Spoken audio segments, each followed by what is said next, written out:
It took 4 years, but after a beautiful relationship and lots of love, Mr. 2011 and Mrs. CZ Shadow had a beautiful baby called AZ-P1. And just like your racist uncle, there are zero tolerances in this bad boy. The parts fit together perfectly. In this episode of Tennis at the Range, we're going to look at one of the most underrated pistols that you've never heard of. And it shouldn't be a surprise that the Prodigal Son between a 2011 and a CZ Shadow 2 has already won world championships. Today we talk about Arma Zeka. Stick around to find out.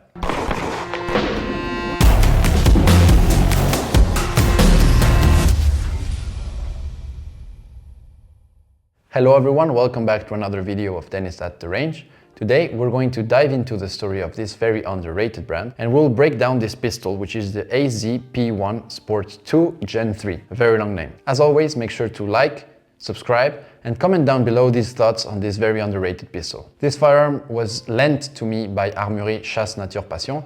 They're a super gun shop in the area of Tours in France. They were kind enough to lend this to me. They just do it because they like the channel and they believe in it, so thanks again. So without further ado, let's dive in. I don't know if that's how you pronounce it, but I'm just gonna refer to it as Arma Zeka, or Zeka, I think so, I don't know. What do you call it? Comment down below. Arma Zeka was founded in 2016 as a small, family-owned company. It was spun off from the company Zeka SRO, which already had a long tradition of cooperative production for major companies such like CZ. I think that they used to machine parts for CZ. The core focus of this brand is dedicated to the production and the development of handguns and sports pistols. However, we'll talk about this a little more in depth later because they're coming out with a PCC. The development time for their first pistol, the AZ-P1, lasted 4 years. It was successfully introduced as a prototype at the IWA and Outdoor Classics 2019 exhibition in Nuremberg, and it was quickly classified for IPSC production.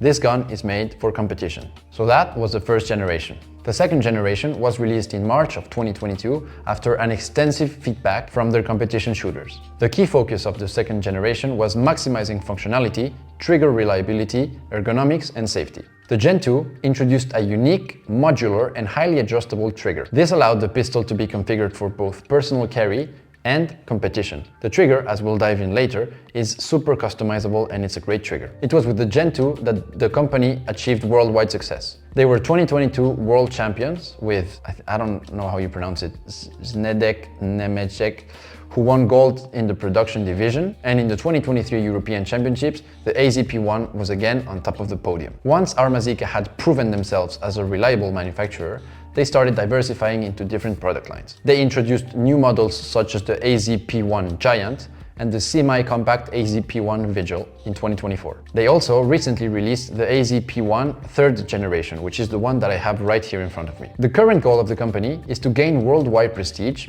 raise awareness in sports shooting, and expand its dealership network beyond its current collaborations. Today, the company is in Europe, North America, South Africa, and Asia, but they just want to be more available. As I mentioned a little earlier, they're not only going to be producing handguns, because in this 2026 IWA fair, the company is set to release the AZ-P2, which is their first pistol caliber carabine. Let's talk a little bit more about this gun. This AZ-P1 Sport 2 Gen 3 is a full-size pistol that is chambered in 9mm. It's designed specifically for dynamic shooting sports and is approved for divisions like IPSC production. Since this is a gun that's made for competition, everything is adjustable. This gun is super modular, and as I was mentioning in my introduction, this gun is kind of a mix between a 2011 and a CZ Shadow 2. You can see that it has the inner rails like a CZ, but the grip reminds me a lot of a 2011. We'll dive a little deeper later, but you can change the grips, the back strap, you can adjust the trigger, you can change the trigger, you can change the mag well, you can put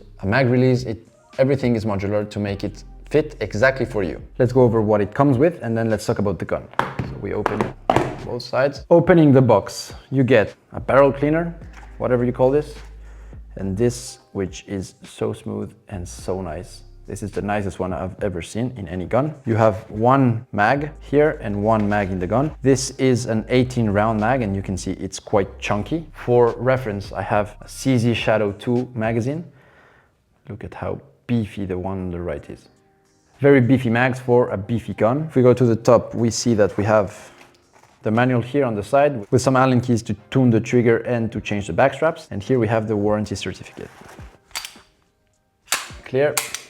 Let's talk about the trigger first. So the Sport 2 Generation 3 uses a double action, single action trigger mechanism that has a manual safety. Out of the box, the pull weights are tuned for performance. So double action is about 6.6 pounds, which is like 3 kilograms. And the single action is incredibly light and crisp at around 1.7 pounds, which is 780 grams. So you can even adjust this trigger. There's two small spots here and here where you can adjust trigger tip position to perfectly match your finger length. I'm not used to double action, but I've seen on the CZ that it breaks quite good. And if you compare it to a Tenfolio that has like a wall, you still break the wall. So the trigger still moves after the wall. Here you reach the wall, which is like literally the back of the trigger here, and there's nowhere else to go. Like, I don't know, here, like I'm all the way back and it still hasn't broken, so you still gotta push. It's kind of weird. Let's look at the single action now. So single action has a little bit of travel, not too bad, and then breaks. Reset. Quite good. So here we have the slide, recoil spring with the guide rod. You have to take this part out and then the barrel comes out. Let's look at the slide first. If we begin, we have a red fiber optic front post with some nice slide serrations. There's no slide serrations on top, but I mean, I do like the slide serrations that are here on the top. If you look at that Tenfolio Stock 3, for example, those have great slide serration. I think it's my favorite pistol slide serrations. On this side, we have Sport 2. And if we go down, we have the iron sights, because this is not a pistol that you can put a red dot on. There's the pistol for that, but it's a different model. It has up and down adjustments, and here windage. So that's for the slide. If we talk about the barrel, this is a 5-inch barrel, which is 127 millimeter. It is a bull barrel that is crafted using the same methods as a sniper rifle. Now, that's not me just yapping, that's what the brand says. Since the pistol is very modular, you can just buy from Arma Zeka a new barrel that can take a compensator to have a nice compensator on the gun if you want so. The recoil spring and the guide rod is nothing to write home about. And this small part is metal. So this is not plastics like you could see in some guns. This is all metal. So this is not a steel frame. This is an aluminum frame. What steel is the slide.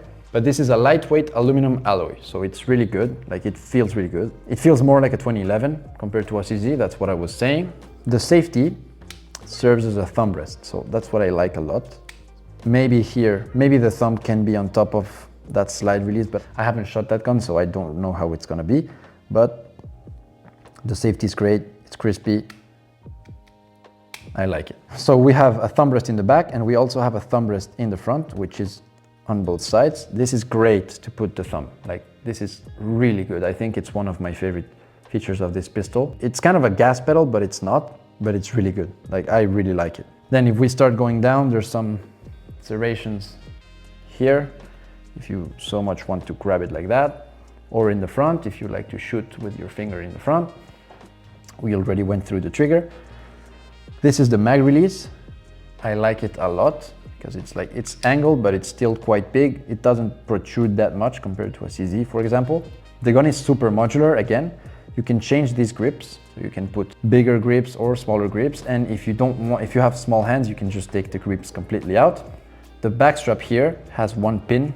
Pull that pin out, you pull this out, and you put another one. There are some grips that go all the way down, so you can have like an integrated mag well. And if you look at the front, we have similar to like a Glock pattern, a Glock Gen 5, because the Gen 6 now came out, but it grips very, very well. Like, it feels very good on the hand. Like, there's absolutely zero play, there's no tolerances whatsoever. The slide lock is crisp.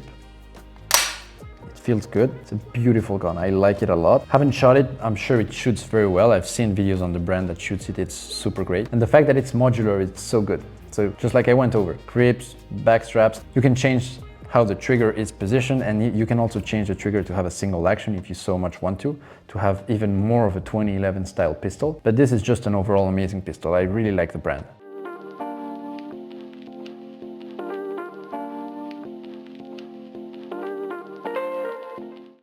We went over the specs, we went over everything in detail. Who is this gun for? Well, as my previous video, which you can see right here or right here, having firearms in Europe is a lot different from what you have in the United States. To have a gun like this in France, you need to actively be in a club. And since we have a limit on how many firearms we can have, people tend to invest and trick out their guns a little bit more. So instead of buying 3 or 4 Glocks, people tend to buy one gun and be their buy once, cry once setup. Especially since this gun is made for competition, you really don't want to change platforms that much, so you want to buy something that lasts. And as we went over, this gun is really made to last. In France, we have a lot less selection of 2011s. In the United States, there's 2011s for everyone, for every type of budget. You have the Springfield all the way to Staccatos, to Infinities. We don't really have access to that, so in France, you would maybe have a Turkish 2011. Staccatos are very rare, but this is something that would obviously make sense for the European shooter. This is an amazingly precisely made firearm that is super modular and is made to be used straight out the box in competition. In conclusion, this is a great pistol that might not be for everyone, but I still enjoy it very much. We went over the grip, we went over the slide, the tolerances are amazing. Again, I want to thank Armurerie Chassenaturepassion for loaning me this phenomenal piece of machinery. Make sure to like, subscribe, and comment down below your thoughts on this. Would you have this over a 2011? Maybe. Thanks again for watching. Dennis, out.